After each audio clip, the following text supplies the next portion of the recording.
Hey YouTube, Nick540 here. I'm giving another shot of trying to record this on photo booth. You can see there's a bit of a delay, and I think I've worked out some of the bugs, so it's not as bad. If you saw some of my other videos that I did, they were pretty terrible. Anyways, I'm here to talk a little bit about what recently happened on June 6th, which was the WWDC conference, which stands for Worldwide Developers Conference. In the past, we have seen this conference being used to unveil the iPhone, from the original iPhone all the way until the iPhone 4. But now Apple's changing that up a bit, and the iPhone 5 was not revealed in this one.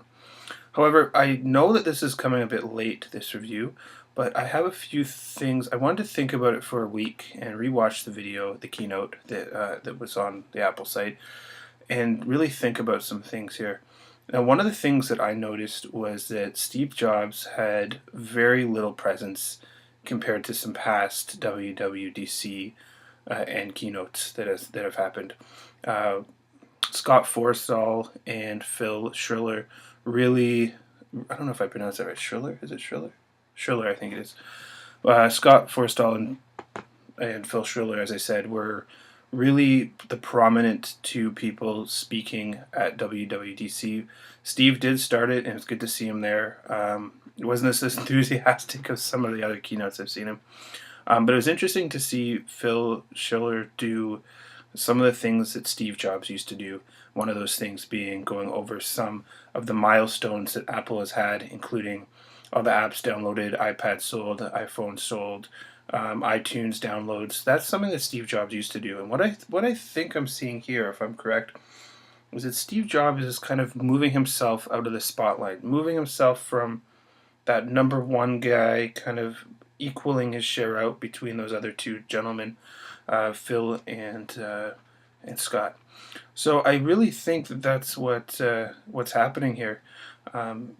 I know that this is going to give some confidence to investors. It's also going to give confidence to loyal Apple fans, and you can see that he's trying to get users and Mac users and new users used to the idea of him not always running the show, and that there is confidence behind the product and the confidence behind his team, and that he will be able to leave it in the hands of these two guys along with the rest of the Apple team, both Scott and Phil. So you could see that he did, however, talk quite a bit about cloud. That was his main thing, but he didn't do some of the things that he usually did, which was talking about some of the milestones that Apple has made. So I think he's not phasing himself out as much as giving some of his other colleagues who do a great job some of the limelight, if you want to say that, so that we as Mac, or us as Mac users in the Mac community and developers, can start to get used to the fact that Apple's here to stay, with Steve Jobs, without him, or with Steve Jobs on the side. So I think that's what I saw, at least. Having said that, I do feel that Steve Jobs' keynote presentations are amazing. He's got a real way of grasping the audience in and really using positive words in order to enforce his product. You notice they never use negative words. It's always a positive. It's always revolutionary or magical, or they use words like that in order to gain clients and new users and Apple fan boys and girls, to get them into the new product, into the new software. It's a really great way to do a keynote. If you're doing that in life in general, it's a good thing to think of. It's just use positive words, put in that positive energy. Now, just to speak a little bit about some of the things that were released. I'm not going to talk too much in detail because you can watch the keynote, but the iCloud, I think that's a great idea. Windows has done something similar, but this is more user friendly.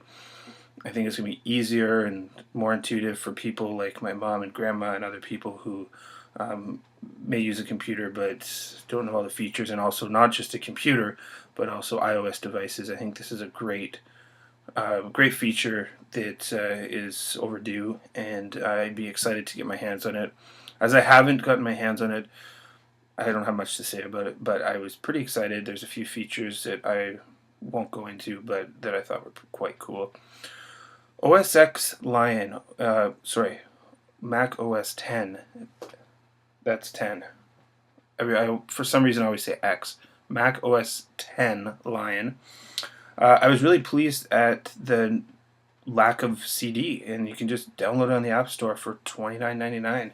That is a really good deal, and I think that's a great way to start using the App Store as kind of, the hub of software, the hub of gaming. Not only is it environmentally great and saves me a trip of gas to go buy a physical CD, but it's a really quick and easy way to do stuff. And I think that Windows could really take something from this and make some of their software more downloadable. And now some of it is, but I think to have a whole operating system like OS 10 downloadable right from the App Store is a really great move. It's a very clever move. It's it's gonna make them a lot of money, but it's also really convenient for users like maybe you and me for sure. OS 5. Now this one I wanted to spend a little more time on. There's some really cool features on this one, and I'm not gonna. If you haven't seen the keynote, I'm not gonna. This is spoiler alert. I'm not gonna tell you what it is. I think you should watch it. But I will say one thing about it, and the one thing I want to say is I don't think that the iPhone 5 is actually going to be the iPhone 5. My feeling, and again, nobody knows, I don't know. My feeling, though, is that it will be more like an iPhone 4S. So from the 3G to the 3GS, there were minimal changes, but they're good changes. But nothing, if you had a 3G, I mean, you wouldn't go out and buy a 3GS necessarily because the changes were minimal. The iPhone 3GS to the iPhone 4, however, that was a big gap. There were lots of changes there. FaceTime camera, Retina display, the A4 chip. There's lots of stuff there that, and not only that, but the actual physical phone looks quite a bit different. For those of you who haven't seen, and this one's got the bumper on it, but if there's physical differences to the phone, this one being the 3GS and this one being the 4. So yeah, I think there's going to be less physical difference in the hardware, and I think we'll see some software updates in iOS 5.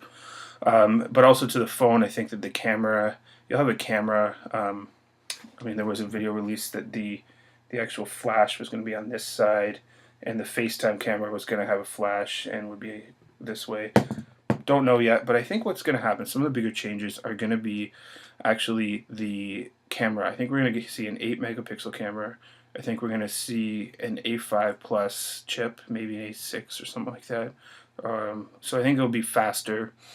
I don't see a whole lot of other incredible updates that are going to warrant upgrading from an iPhone 4 up to an iPhone 4S or 5. I may be totally wrong. That's just my sense from the keynote. iOS 5 looked really cool. It was nothing, revolutionary, I guess you could say, like the original iPhone, but it was cool.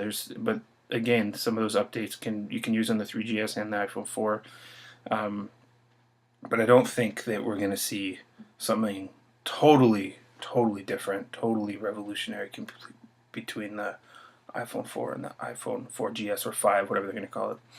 I think what we'll see is in the iPhone 6, or if they call it 5, the one after the one that's going to probably be released in September. Now, I'm saying September here because if iOS 5 is coming out in September, I'm going to say that the iPhone 4S or 5, whatever they're going to call it, is going to come out in September. I think that was pretty clear. I don't think there's much debating that. It'd be very shocking if it didn't come out in the fall release along with iOS 5, the iPhone 5. Would pretty much guaranteed. But is it going to be worth upgrading to? Well, I don't know. That remains to be seen. So I'd like to hear your opinion on that. I really highly recommend watching the keynote. There are a few really cool features in there.